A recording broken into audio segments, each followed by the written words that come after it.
Hey everyone, this video I am going to improve the some existing code that we are writing in the product microservice. There are a couple of things that I forgot to mention, and I just remembered after recording and uploading the videos. I just provide the improvement quickly for that one. So let's see. So first thing that I'm going to explain that how to hot swap. You see that any line of code we are changing here, I just have to restart the application. So there is a way that we can do the runtime hot code swapping here. So there is one way that I'm going to explain here, and adding id of the product automatically. So while passing the data, for now we are passing the id also. There is a way that can be generated automatically that I'm going to explain here. So let's go ahead and get started.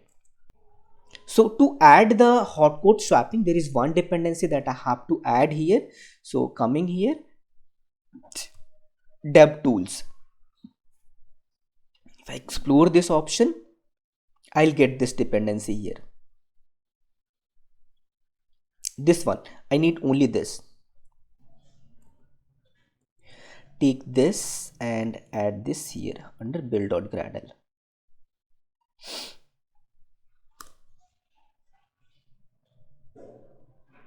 Okay, I missed this one.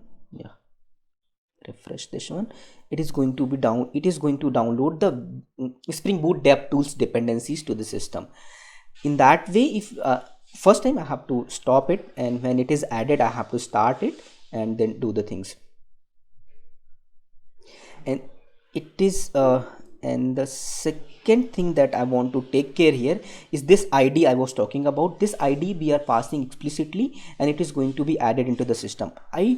Ideally id is something which is unique to the system, and it is not expected that user will provide that. That is not also product information as such, right?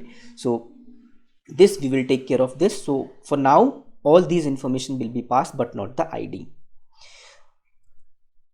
So this has downloaded the dependency. So let me quickly go, and how we can do that. So in mongodb what we are doing here, we are passing it as an integer, but the thing is in JSON format. So if I keep it as an string, there is nothing I have to do. I just have to change this data type here, product here, and wherever it is being used, there are a couple of places that I have to change this thing here now. So here it is taking integer here, extract it one by one, and not this one. So I have to go to the product repository here, and I have to change this integer from string here. So that id I have to make as a string. So this is the point here where it is being used. It is being used in product service, and I have to make changes here now.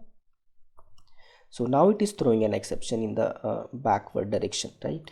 So here, and this service is being used in controller part, where we are passing this as an integer. Now it has to be string, and other one is this. Okay, so that's it. For automatic id generation part, we are done. It is going to give me the random unique id for us. Okay, and one more thing I want to make a point here. So here, if you see this service and this product application product repository, this packaging structure is not fine for this one. So while adding, I have to repository here, move to package, this one. Yeah, now it looks fine here. So now we have this controller dto exception service, and this one, this product is like folder structure is fine now, right? So now we have added that this part here, automatic id generation, and we have added this build.gradle dev tools here, so that we do not have to restart the application every time I change something here. So I'm going to demo you quickly that part. Okay, product repository. Yeah, I have to change this one. Or enter, import this one. Yeah, now it's fine.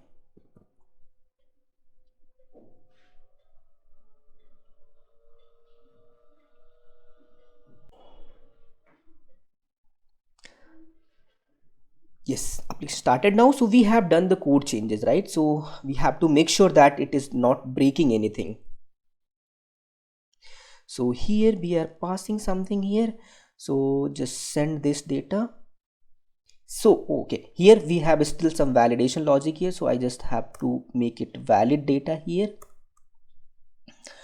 10 ID, price 10, and what was other error? Discount, price, name was there, name was missing from here, right? So just name was, the name was this inner engineering, right? So now if I send this, I'll be able to get the, it will be added into the system. Now you can see this value of the ID. If you check your database, you will see this ID entry there, right? Now anytime if I send this one, I'll get the new ID here because it is the new entry. This is the new entry, like 63 we are getting here, 64 sequence. This is the increment that we are getting here, one by one increment, right? So one ID is appended and this is being incremented sequentially here, right? So this is the one point. And second thing, that automatic hot swapping that I was talking about, right? So how we can test that one? So let's go here, product service, we have this product repository here, and I just need to add something here so that we can,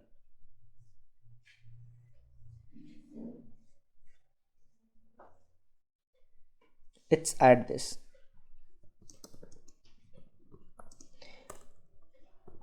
I'm just changing this message here, and after doing this change, so if you're using Eclipse and with that if you're using dev tools, then file is not, if file is not saved automatically, you have to save that file. The moment you save that file, ID is going to do the process of hot code swapping. But in IntelliJ, this product is, any file you change, it is being automatically saved. So anytime any character is entered into the file, it is automatically saved. So for that, if you want that, we do not want that behavior every time any character is added, hot swap of the code should take place, right? We want it to be in my control. So anytime I want to reload, I want to hot swap, I just have to go here and then build the project here. The moment you build, it is going to replace the existing class file with the new one. That's the thing. When it is done, you can see the this condition evaluation changed and all those things.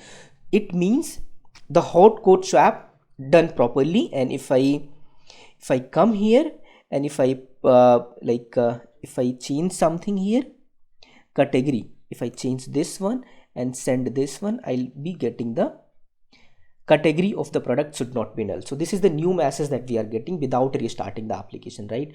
So this is how it works. So any code change now going forward, if I do any code change, I do not have to restart the application. I just have to rebuild the project and everything will be taken care by automatically. So that's it about this video that I wanted to explain. So I'll see you in the next video with the next topic. Till then, take care, stay safe, bye bye.